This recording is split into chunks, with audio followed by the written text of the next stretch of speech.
नमस्कार, आप देख रहे हैं कंज्यूमर इज किंग। मैं हूं आपके साथ प्रशांत पांडे। आज एक और अहम विषय पर बात, स्ट्रोक। जी हां, स्ट्रोक आने के बाद देरी से अस्पताल पहुंचना भारत के लिए एक बड़ा हेल्थ संकट बन चुका है। Indian council of medical research यानी कि आईसीएमआर की स्टडी में एक चौंकाने वाला खुलासा हुआ है। स्टडी के मुताबिक स्ट्रोक के करीब 38% मरीज लक्षण शुरू होने के 24 घंटे बाद अस्पताल पहुंचते हैं, जिसका सीधा सीधा असर उनके इलाज और जान बचने की संभावना पर पड़ता है। नतीजा यह है कि 3 महीने के भीतर 28% मरीजों की मौत हो जाती है और करीब 30% मरीज गंभीर रूप से अपंग हो जाते हैं। आईसीएमआर की यह स्टडी देश के 30 बड़े अस्पतालों में भर्ती 34,792 स्ट्रोक मरीजों के डेटा पर आधारित है। इतना ही नहीं, इसके जो तथ्य सामने आए हैं वो तो और हैरान करने वाले हैं। स्टडी में बताया गया है कि हर 7 में से एक मरीज 45 साल की कम उम्र का है। इस स्टडी से साफ होता है कि स्ट्रोक अब सिर्फ बुजुर्गों की बीमारी नहीं रही, बल्कि युवाओं को भी अपनी जद में ले रही है। ऐसे में कई बड़े सवाल हैं जो इस रिपोर्ट को पढ़कर सामने आते हैं। सबसे बड़ा सवाल यह है कि क्यों 38% स्ट्रोक मरीज समय पर अस्पताल नहीं पहुंच पाते। आखिर अपग्रेड क्यों नहीं हो रहा हमारा हेल्थ सिस्टम? हमारी रिस्पॉन्सिबिलिटी, हमारा रिस्पॉन्स टाइम क्यों नहीं बेहतर हो रहा है?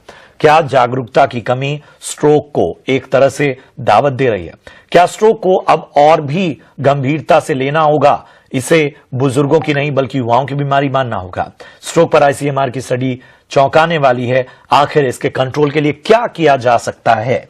और स्ट्रोक अब सिर्फ जैसा कि हमने बताया कि जागरूकता किस तरह से इस पर लाई जाए, उस पर भी बात होनी चाहिए।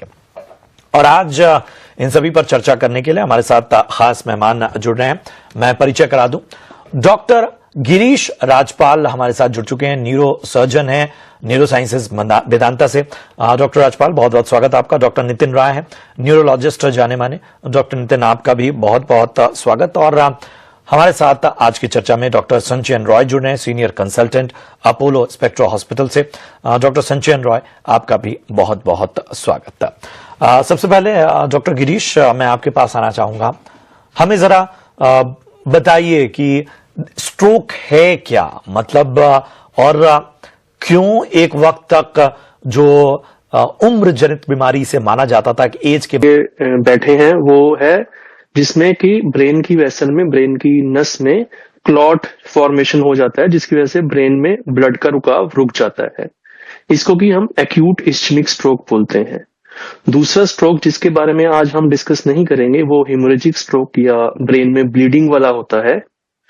तो 2 प्रकार में से जो पहले वाला स्ट्रोक है, जिसमें कि ब्रेन की वेसल में ब्लड क्लॉट की वजह से ब्लड का प्रभाव रुक जाता है और ब्रेन का वो हिस्सा धीरे धीरे डेड होने लग जाता है, जिसकी वजह से बॉडी में उसका असर आता है, उसको हम इस्चेमिक स्ट्रोक बोलते हैं। अब दूसरा प्रश्न है आपका कि ये यंग एज में, अर्ली एज में क्यों देखा जा रहा है। उसके मैं कहूंगा कुछ बहुत 2-3 महत्वपूर्ण कारण हैं, जिसमें से सबसे मेजर जो कारण है वो है सेडेंट्री लाइफस्टाइल, यानी कि हम बैठे बैठे ज्यादा से ज्यादा काम कर रहे हैं। हम जब घर से निकलते हैं तो कार में जाते हैं या बस में जाते हैं, ऑफिस में जाते हैं तो हम सीट पे बैठ जाते हैं, कुर्सी पे बैठ जाते हैं, और जब भी हम उठते हैं तो हम सिर्फ स्मोकिंग के लिए, most of the time young generation आजकल स्मोकिंग के लिए उठती है और आके फिर से कुर्सी पे बैठ जाती है। तो स्ट्रेस, स्मोकिंग और सिटिंग, ये जो 3 S हैं, ये 4th S यानी कि स्ट्रोक का एक यंग में मेजर कारण का संकेत दे रहा है।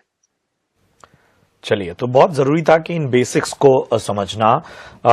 हमारे साथ डॉक्टर नितिन राय भी जुड़े हुए हैं। डॉक्टर नितिन, हमें बताइए कि जिस तरह के आंकड़े हैं, जिस तरह की स्थितियां हैं, उसमें कहीं ना कहीं सबसे बड़ा प्रश्न चिन्ह लग रहा है कि शायद लोगों को इसके बारे में ज्यादा जानकारी नहीं है। लोग इसे बहुत ही एक तरह से कह सकते हैं कि ये मान के चलते हैं कि हमारे साथ तो नहीं होगा ये, ठीक है।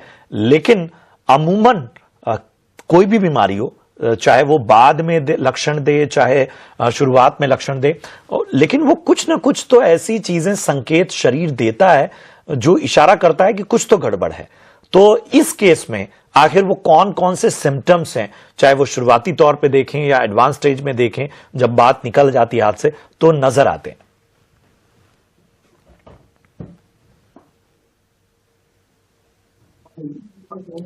डॉक्टर नितिन, आप तक आवाज आ रही है? हाँ जी, आवाज क्लियर नहीं आ रही है। अभी आपको मेरी आवाज सुनाई दे रही है? जी जी, मैं आपसे पूछना चाह रहा था कि कौन से लक्षण हैं जो शुरुआती तौर पे और एडवांस स्टेज में नजर आते हैं?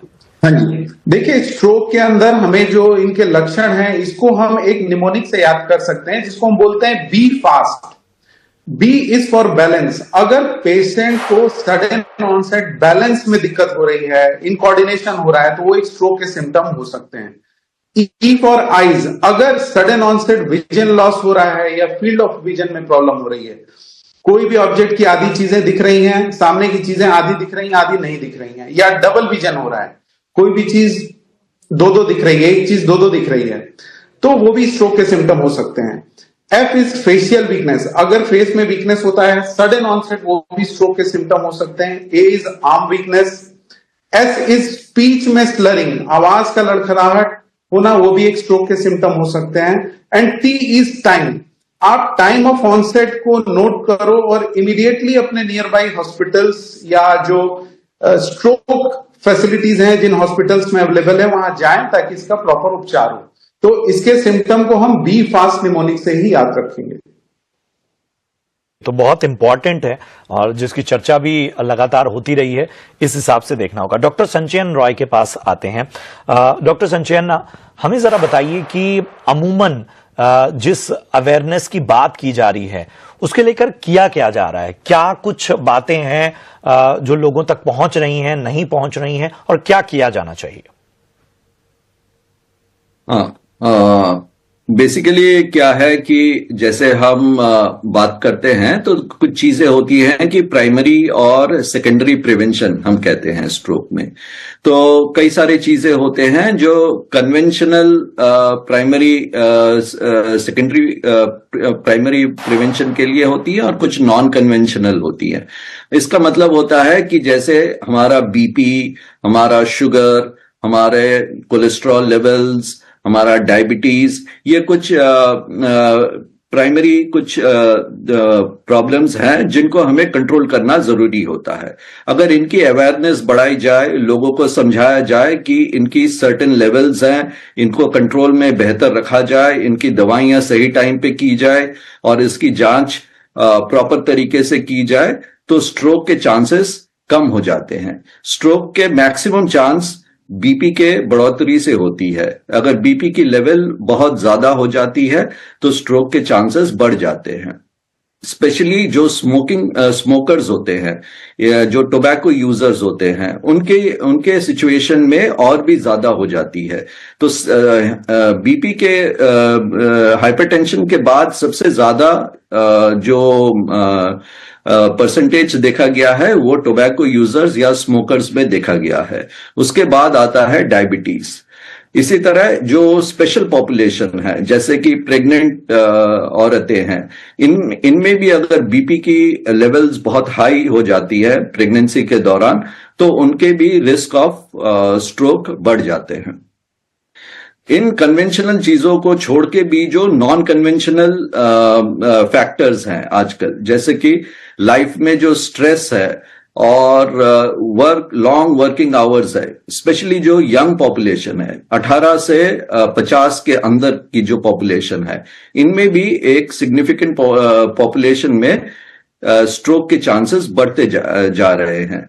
तो इनके लिए जो लॉन्ग स्ट्रेसफुल लाइफ है, जो लंबे काम करने का जो घंटे हैं, फिर जो पोल्यूशन है, फिर इनकी जो लाइफस्टाइल है, इन सब को बदलना बहुत जरूरी है। और इनकी जितनी भी अवेयरनेस की जाएगी वो इसके प्रिवेंशन और अवेयरनेस में इंप्रूवमेंट लाएगा। तो ये जो पहला हिस्सा था चर्चा का, ये हमने तमाम बेसिक बातों का रखा है। अब आते हैं स्टडी पे। आईसीएमआर की स्टडी कहती क्या है, जो सबसे इंपॉर्टेंट है। स्टडी में साफ तौर पर कहा गया है कि दरअसल बीमारी तो खतरनाक है ही, लेकिन इसका रिस्पांस टाइम जो है और इसको लेकर जिस तरह का हमारा रिएक्शन है वो बहुत हद तक उत्तरदायी है किसी भी स्थिति के बिगड़ने के लिए। अब कहता क्या है ये केस स्टडी, स्ट्रोक के 38% जो पेशेंट्स हैं वो 24 घंटे बाद अस्पताल पहुंचते हैं। अब सोचिए कि ये कितना बड़ा फर्क ला सकता है। डॉक्टर नितिन, इस स्टडी में बहुत ही गंभीर सवाल उठाए गए हैं और आमतौर पे डॉक्टर्स भी ये कहते हैं कि अमूमन जो है वो आपका रिस्पांस टाइम बहुत इंपॉर्टेंट होता है। हम एक आमतौर पे अगर हम एक रोड एक्सीडेंट भी देखते हैं तो ये कहते हैं कि साहब उस वक्त जितना बेहतर तरीके से हम ट्रॉमा सेंटर तक, इमरजेंसी तक लोगों को जल्द से जल्द पहुंचा देंगे, हमारा रिस्पांस टाइम जितना कम होगा उतनी ही जानें बच सकती हैं। यहां पर तो मतलब चीजें सामने हैं, फिर इस तरह की देरी। देखिए, इसमें सबसे इंपॉर्टेंट चीजें ये है कि इसमें अवेयरनेस की बहुत जरूरत है और वो अवेयरनेस दोनों लेवल पे होना चाहिए, at the level of doctor, at the level of patient और गवर्नमेंट के लेवल पे भी। सबसे इंपॉर्टेंट चीज है कि हमें एक जागरूकता को बढ़ाना पड़ेगा स्ट्रोक सिम्टम्स के रिलेटेड, जो की जागरूकता जो है उसको बढ़ानी पड़ेगी। कई पेशेंट्स को पता ही नहीं रहता है कि स्ट्रोक के सिम्टम्स को हम कैसे डायग्नोस करें। जब तक उन्हें पता चलता है देर हो जाता है। तो जो बी फास्ट की जो हमने बात की, जो बी फास्ट निमोनिक है, ये हमें एक सोसाइटी में लोगों तक पहुंचाना होगा कि आप अगर अपने स्ट्रोक के सिम्टम्स आपके अंदर आ रहे हैं तो आप इमीडिएटली देर ना करें, हॉस्पिटल जाएं। दूसरी चीजें, हमारा जो रूरल पॉपुलेशन है वहां कई बार उतनी फैसिलिटीज है नहीं। पेशेंट पहले प्राइमरी हेल्थ सेंटर्स पे जाता है या कोई लोकल डॉक्टर के पास जाता है जहां स्ट्रोक मैनेज करने की कोई फैसिलिटी नहीं होती है। उनको एम्बुलेंस की जरूरत होती है जो कि उनको बड़े हॉस्पिटल तक ले जाए या मेडिकल कॉलेज तक ले जाए जहां थ्रोम्बोलिसिस हो या क्लॉट डिसॉल्व करने की मेडिसिन दी जाती है, जो हमारा गोल्डन आवर है 4.5 घंटे का। So most of the patients जो हैं, बिकॉज कि उनका जो प्राइमरी एक्सपोजर होता है, जो गांव में रह रहे हैं पेशेंट्स या रूरल एरिया में रहते हैं, उनका पहला एक्सपोजर ही स्ट्रोक सेंटर से नहीं होता है और जब तक वो पहुंचते हैं ऑलरेडी लेट हो चुका रहता है।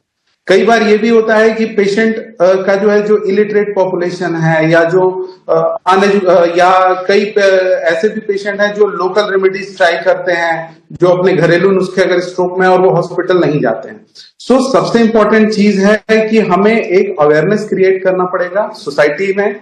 वो at the level of doctors, हमें अपने ओपीडीज में जो हम लोग जनरली एक अवेयरनेस फैलाते हैं कि कैसे आप स्ट्रोक के सिम्टम को रिकॉग्नाइज करो। और जो हाई रिस्क पेशेंट है, जो हाई रिस्क टारगेट है, जो हाइपरटेंशन के पेशेंट हैं, डायबिटीज के पेशेंट हैं, जिनके कोलेस्ट्रॉल बढ़े हुए हैं, जो जिनकी एज 60-65 से ऊपर है, जो अल्कोहलिक हैं, स्मोकर्स हैं।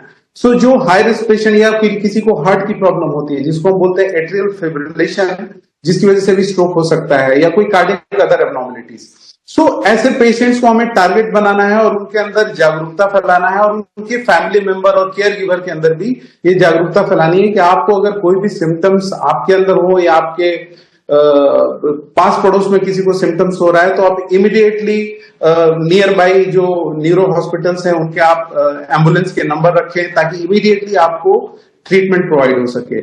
सेकेंडली, हमें जो है अपने जो हेल्थ केयर वर्कर्स हैं, हमारे जो नर्सिंग स्टाफ हैं, हमारे एएनएम्स हैं, हमारे जो पीएचसी पे वर्किंग डॉक्टर्स हैं, उनके अंदर भी जागरूकता बढ़ानी पड़ेगी स्ट्रोक को रिलेटेड, ताकि इमीडिएटली अगर कोई सिम्टम्स हो तो हम जल्दी से जल्दी पेशेंट्स को नियर बाई ऐसे फैसिलिटी में भेजे जहां स्ट्रोक को मैनेज किया जा सके। ठीक है। और ओवरऑल अगर हम हॉस्पिटल्स की बात करें तो द नंबर ऑफ हॉस्पिटल्स की जो रिक्वायरमेंट, जहां न्यूरो फैसिलिटी वेल इक्विप्ड है टू मैनेज स्ट्रोक, वो भी हमारी कंट्री में कम है, हमें उसको भी बढ़ाना पड़ेगा। और मैं इसी से जुड़ा हुआ सवाल डॉक्टर गिरीश आपके पास लेकर आ रहा हूं। आप लोग तो तमाम स्थितियां देख रहे हैं देश की। एक जो बहुत बड़ा फर्क किसी भी समस्या को टैकल करने में दो तरीके से आता है। एक तो हमने रिस्पांस टाइम की बात कर ली, दूसरा यह है कि ग्रामीण भारत और जो शहरी इलाके हैं वहां पर भी स्वास्थ्य सुविधाओं को लेकर एक डिबेट होती रहती है और मेरे ख्याल से इसमें अगर हम बहुत डिग करेंगे तो ये सारी चीजें भी बहुत स्तर पर समझ में आएंगी। हमें बताइए कि आमतौर पर एक डॉक्टर किस तरह से असहाय हो जाता है जब इस तरह की स्थितियों में लेट हो जाए या पर्याप्त इंफ्रा ना हो, भले ही डॉक्टर पूरी तरह से सक्षम हो? तो सबसे पहले तो मैं आपको आईसीएमआर की स्टडी का बता दूं। ये स्टडी जो है ये उन पेशेंट्स के लिए है जो कि हॉस्पिटल में पहुंच पाए हैं, उनके पेशेंट के लिए नहीं है जो हॉस्पिटल नहीं पहुंच पाए हैं। तो हम उनको तो निग्लेक्ट ही कर रहे हैं अभी तक। जो पेशेंट्स 24 घंटे के अंदर पहुंचे, सपोज करो 100 पहुंचे, उनमें से 38% 24 घंटे से लेट पहुंचे हैं वो पेशेंट। पर जो नहीं पहुंच पाए, जिनको अवेयरनेस ही नहीं है कि उनको स्ट्रोक हुआ है या उनके आस पड़ोस को स्ट्रोक हुआ है, उनकी तो हम बात ही नहीं कर रहे। तो आपका जो प्रश्न है बिल्कुल अच्छा है कि रूरल या ग्रामीण इलाकों में जो पेशेंट्स हैं उनका और अर्बन के साथ जो मिसमैच है इंफ्रास्ट्रक्चर को लेके, वो बहुत ही कई बार असहनीय हो जाता है। डॉक्टर्स जो ग्रामीण इलाकों में प्रैक्टिस कर रहे हैं उनके लिए क्या करना चाहिए? तो मेरे हिसाब से जो डॉक्टर नितिन ने भी बोला कि न्यूरो रेडी जो हॉस्पिटल्स हैं, stroke centre hospitals already India में बहुत कम है। तो स्ट्रोक के लिए जो बेसिक रिक्वायरमेंट है कि 4.5 घंटे के अंदर अगर आपको रिकॉग्नाइज हो गया स्ट्रोक, तो क्लॉट डिसॉल्विंग मेडिसिन आपको देनी चाहिए। क्लॉट डिसॉल्विंग मेडिसिन देने के लिए बेसिक रिक्वायरमेंट है कि आपको एक सिंपल सीटी स्कैन करना चाहिए, जिससे रूल आउट हो जाए कि इसमें क्लॉट की वजह से स्ट्रोक है या ब्लीडिंग की वजह से स्ट्रोक है। क्योंकि अगर ब्लीडिंग की वजह से स्ट्रोक है तो आप क्लॉट डिसॉल्विंग मेडिसिन नहीं दे पाएंगे।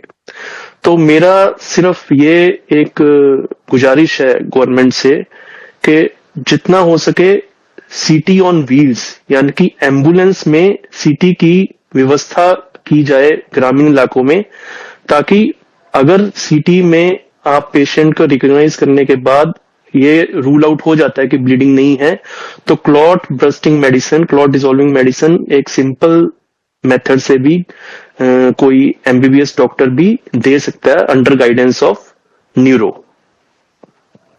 चलिए, तो हमेशा ये चीज मानी जाती है कि किसी भी इलाज में या बाकी चीजों में बहुत सारी जो आधारभूत इंफ्रा होना चाहिए किसी भी स्तर पे, वो जरूरी है, और न्यूरो के केस में ये दिक्कतें आ रही हैं।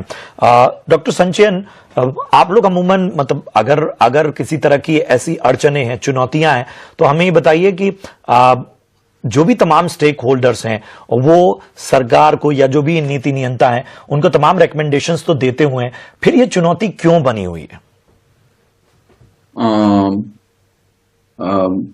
एक बार आप दोबारा रिपीट कर सकते हैं? मुझे आपकी वॉइस साफ डॉक्टर संचयन, हमें ये बताइए कि ये जो चैलेंजेस हैं न्यूरो इंफ्रा के, किसी तरह की इक्विपमेंट से या बाकी चीजों के, वो क्यों बने हुए हैं?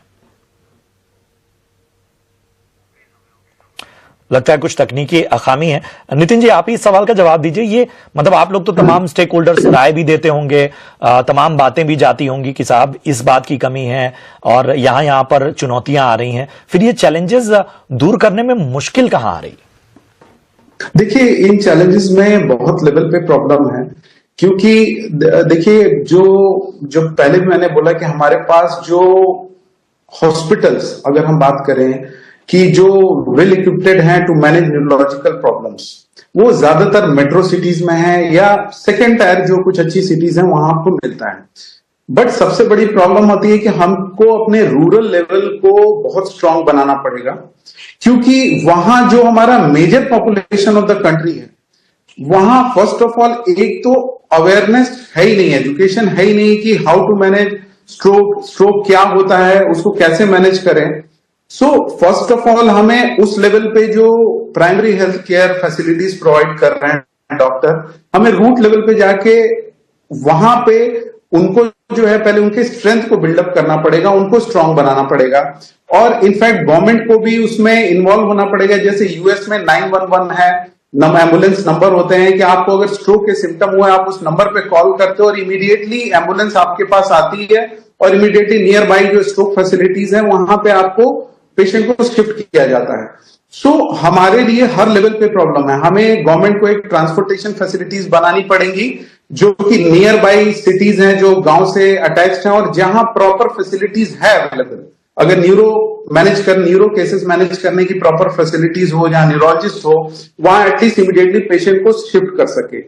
सेकेंडली हमें डॉक्टर को प्लान करना पड़ेगा, वहां के नर्सिंग स्टाफ को, एएनएम को, और जो लोकल लेवल पे हेल्थ वर्कर हैं सबको जो है एजुकेशन देना पड़ेगा स्ट्रोक के बारे में।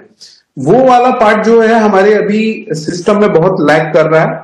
और इसमें डॉक्टर लेवल पे तो हम चलो पेशेंट जो एजुकेट कर सकते हैं at the level of primary health care system, but government का भी इन्वॉल्वमेंट टू स्ट्रोक मैनेज करने में इन्वॉल्व होना पड़ेगा, जिसमें उनको जो एम्बुलेंस फैसिलिटीज हैं और ये सारी चीजें हैं, ताकि, और हमारा टारगेट ये होना चाहिए कि जो हमारा गोल्डन आवर है 4.5 घंटे का, जब हम स्ट्रोक में क्लॉट डिसॉल्व करने की मेडिसिन देते हैं, सो वो टारगेट टाइम में हम नियर बाई हॉस्पिटल में पहुंचा सके ताकि पेशेंट का इमीडिएटली मैनेजमेंट हो। तो हमें ट्रांसपोर्टेशन लेवल पे, एजुकेशन लेवल पे, और जो है कि जो एजुकेट करके और एज द लेवल ऑफ जो है कि उसको ट्रांसपोर्ट करना, ये सारी चीजों में इन्वॉल्व होना पड़ेगा। और ये सारे चैलेंजेस हैं अभी, क्योंकि नंबर ऑफ डॉक्टर्स भी अगर आप देखो न्यूरोलॉजिस्ट तो आपकी कंट्रीज में एज पर जितना पेशेंट है को रिक्वायरमेंट है उस हिसाब से कम है।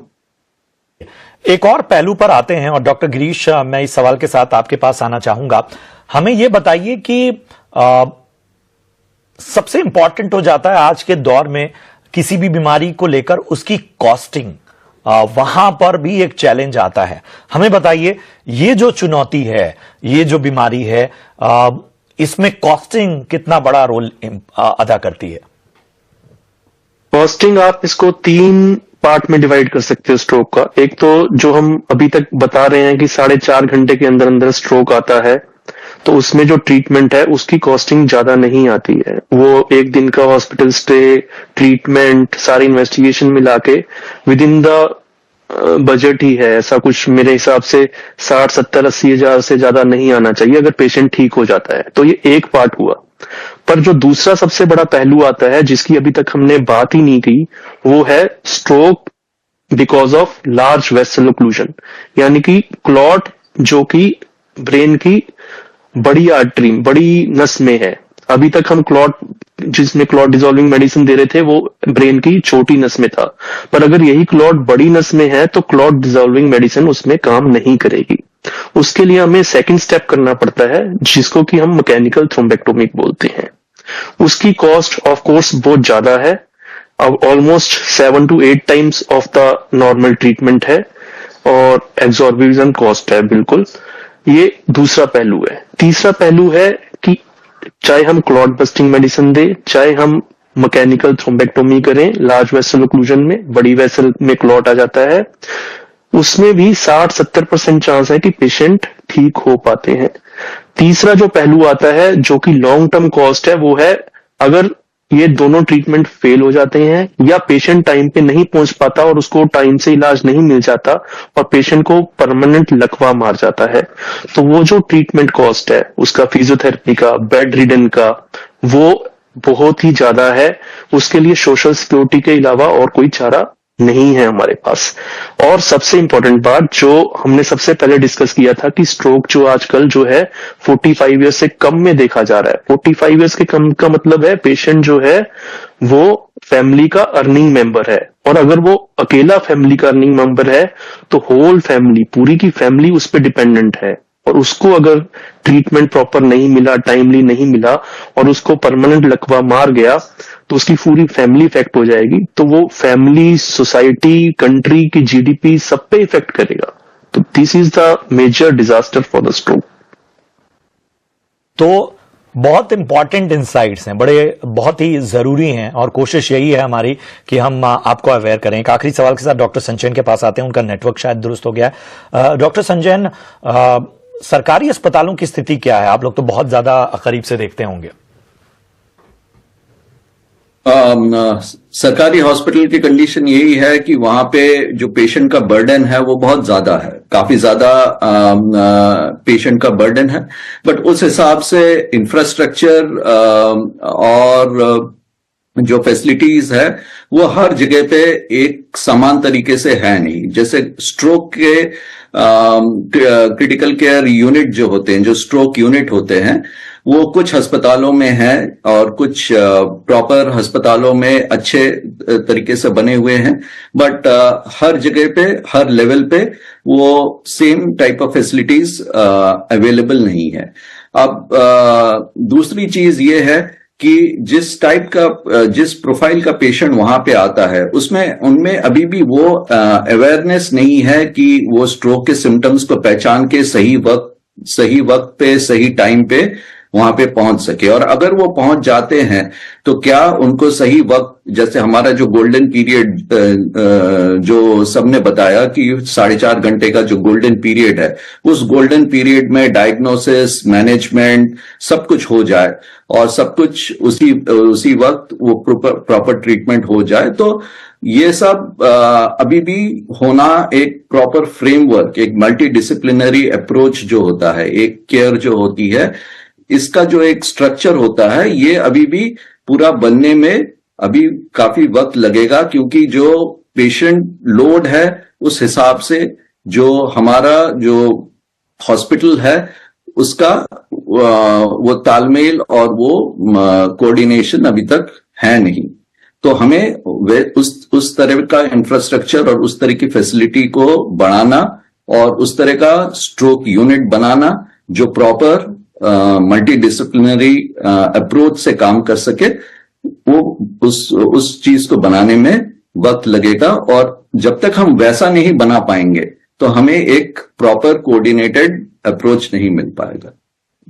चलिए, तो तमाम बातें हमने स्पष्ट रूप से रखी और उम्मीद करते हैं कि हम इस शो के जरिए भी जागरूकता फैला पाए हों। शुक्रिया करेंगे अपने तमाम एक्सपर्ट्स का इस चर्चा में शामिल होने के लिए और अपने अमेजिंग इंसाइट्स देने के लिए आप सभी का बहुत बहुत धन्यवाद।